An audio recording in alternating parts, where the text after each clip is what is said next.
Кагылайын журт, баарың билесиң.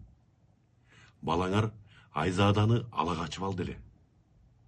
Ошондо туугандарым менен артынан куба келдим. Кызды зордоп ала качса, ала качкан киши кимдигине карабай өлүмгө буйрулат. Журтту көптүгүнө карабай айыпка жыгылат. Биз ушуга таянып келдик эле.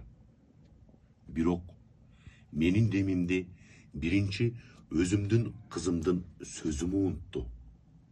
Экинчи тиги Бекназар Баатырдын билгиликтүүлүгү кесип түштү. Жалганбы, айланайын Бекназар? Тизгиниме оролуп, көл чайпалса төгүлөт, эл чайпалса түгөнөт. Чалыштырба, Жамгыр аке, айланайын. Ачууланбай 2 жашка оң карап туруп, ак бата берип коюңуз деп, өзүң жалгыз атыңды алдыма туура тарткан, камчыңды мойнуңа салып сабылдың.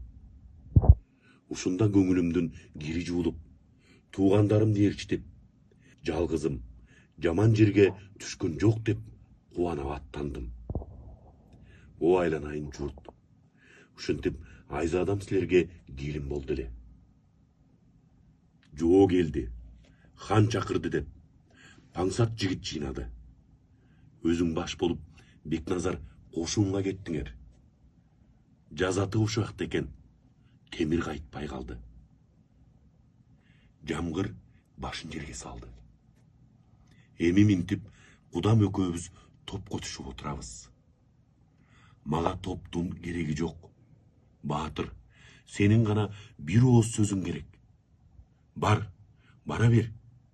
Жесир биздики десең, турам да кете берем. Күйгөнүм, жалгыз кызым, жаш эле, шордуу балам.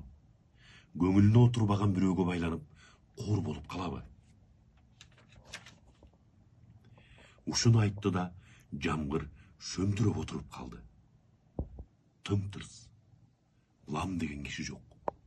Элдин баары алдыртан Теңирбердини карап калышты. Теңирбердинин кабагы жазыла койбоду.